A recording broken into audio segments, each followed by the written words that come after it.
эпизоддордон ойноп баштадык. Убакыт өтүп берди, ар кайсы тажрыйбаларды алып баштадык, ар кайсы адамдар менен иштешип баштадык. Тажрыйба алып, убакыт өтө экен, ушинтип билинбей 9 жыл өтүп кетти.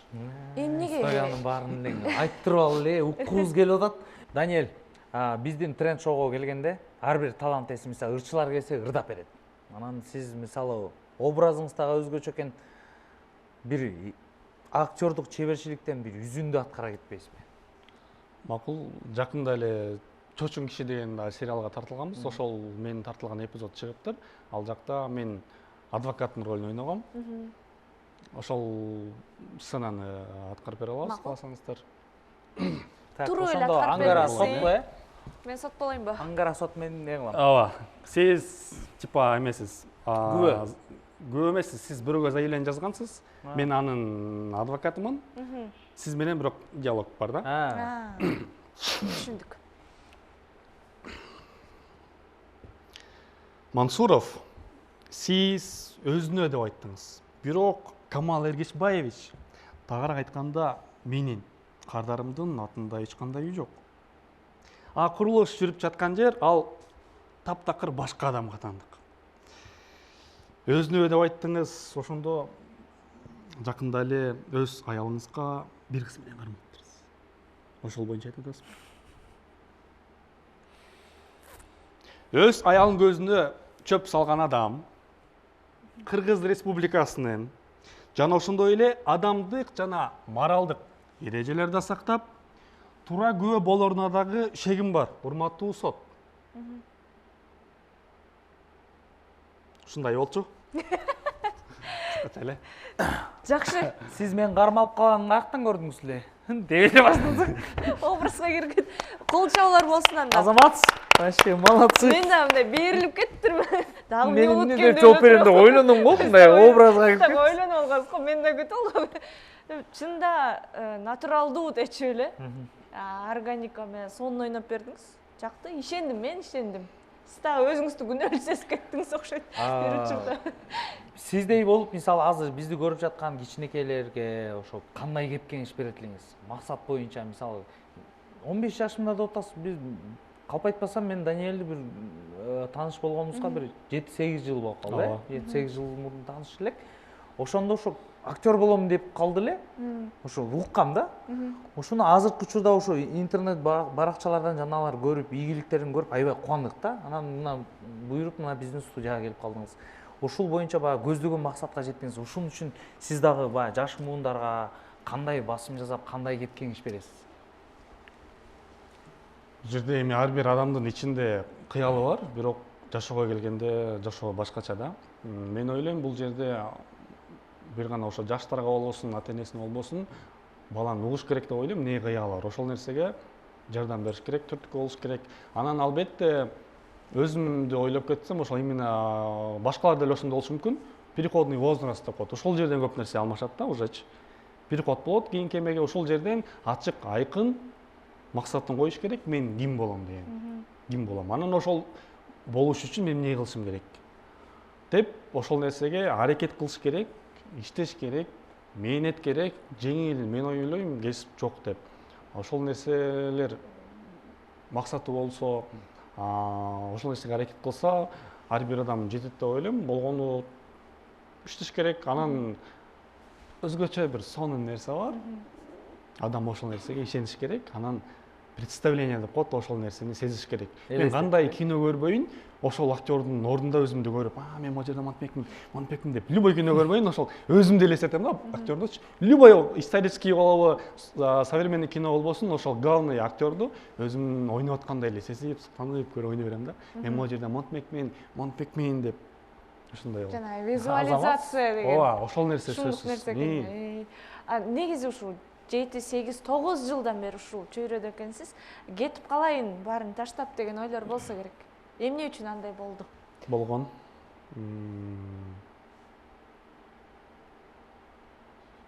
Мен кылып келаткан жумушта стабилдүү акча жок. Бул жерге мен ойлойм болгону мындай фанат болуш керек. Ар кандай кыйынчылыктар болот.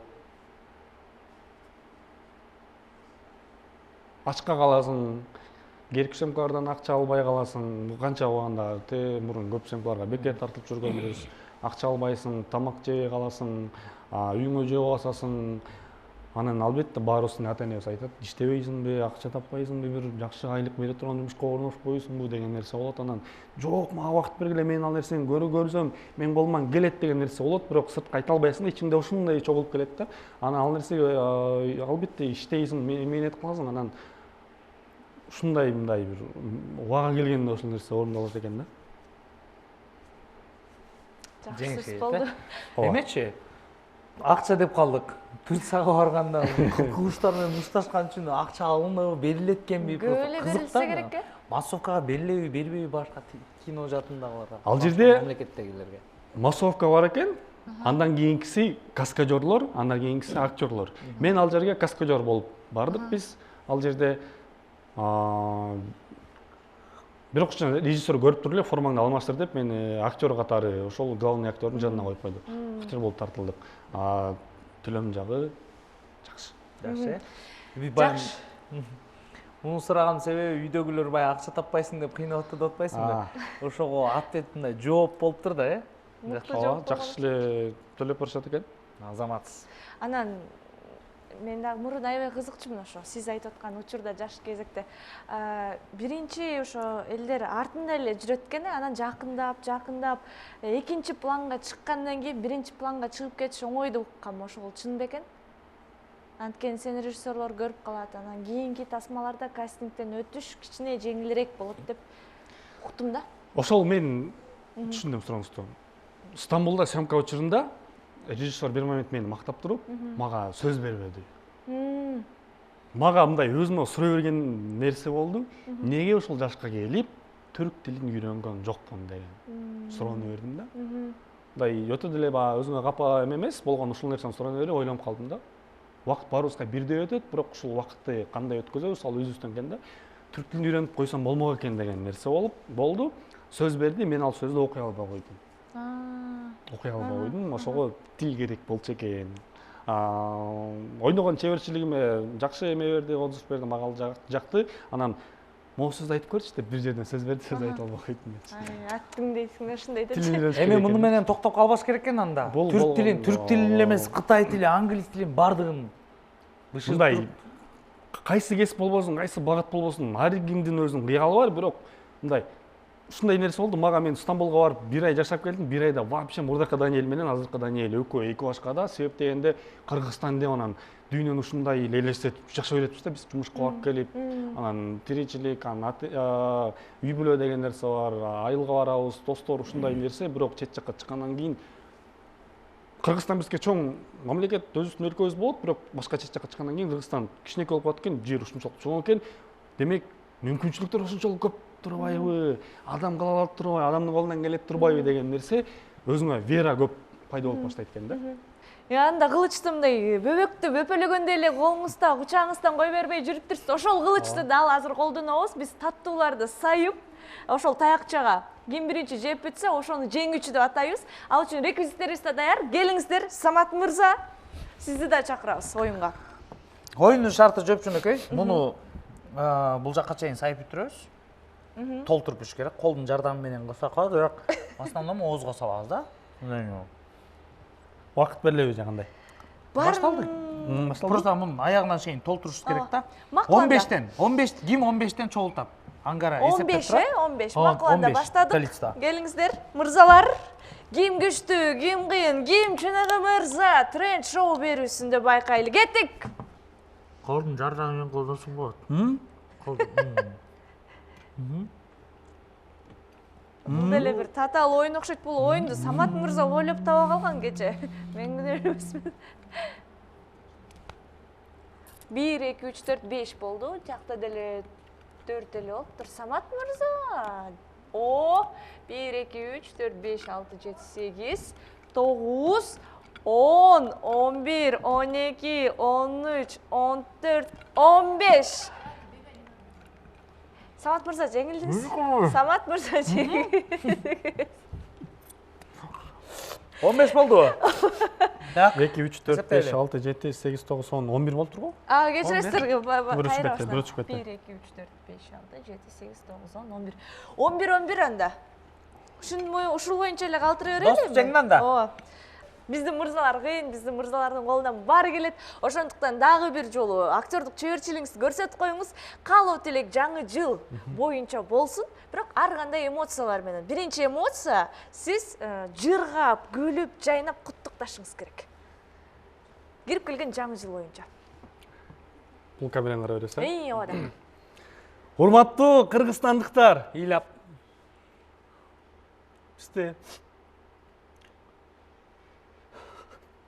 2024 жыл бүтүп калган турбайбы? Мен бүт элек жумуштарга барып алчу да. Каткырып. 2025 жыл келди.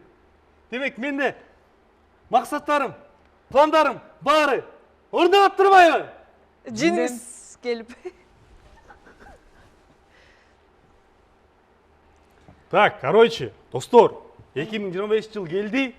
Демек, бул биз ар бирибиз өзүбүздүн кыялдарыбызды орундатканга чоң мүмкүнчүлүк. Кууланып. Куланып кандай эле? Хитрый. Демек, биз кандай жумуш болбосун, өз кыялыбызды орундатканга сонун мүмкүнчүлүк берилет. Театрально. Көркөмдөтүп айтат го, өтө эмоционалдуу бол. Урматтуу кыргызстандыктар, 2025 жыл сонун кирип келди. Демек, биз өз үй бүлөбүз менен, жакындарыбыз менен дагы эс алганга жакшы убакыттар берилет. Самат мырза. Чалдын образында коштошосуң. Эме, Самат. Байке, сизге дагы чакырганыңыздарга рахмат. Мен тура берип, жандан бери элим ооруп биразчы, анан кете берсем болобу? Пенсияңыз келиптир деп атат. Пенсия келиптир. Пенсияны барып аласызбы? Рахмат, азаматсыз. Мен не болуп кетти деп өзүм айтып алып, заданияларды айтып атам. Өзгөрүп атса, бул не болуп атат деп түшүнбөй кетатмын, азаматсыз. Реакцияңыз өтө күчтүү. 1 секундада эмоцияны Дагы алмаштырып. өнүгө бериңиз, өсө бериңиз. Муну менен чектелбеңиз, Турция менен чектелбеңиз.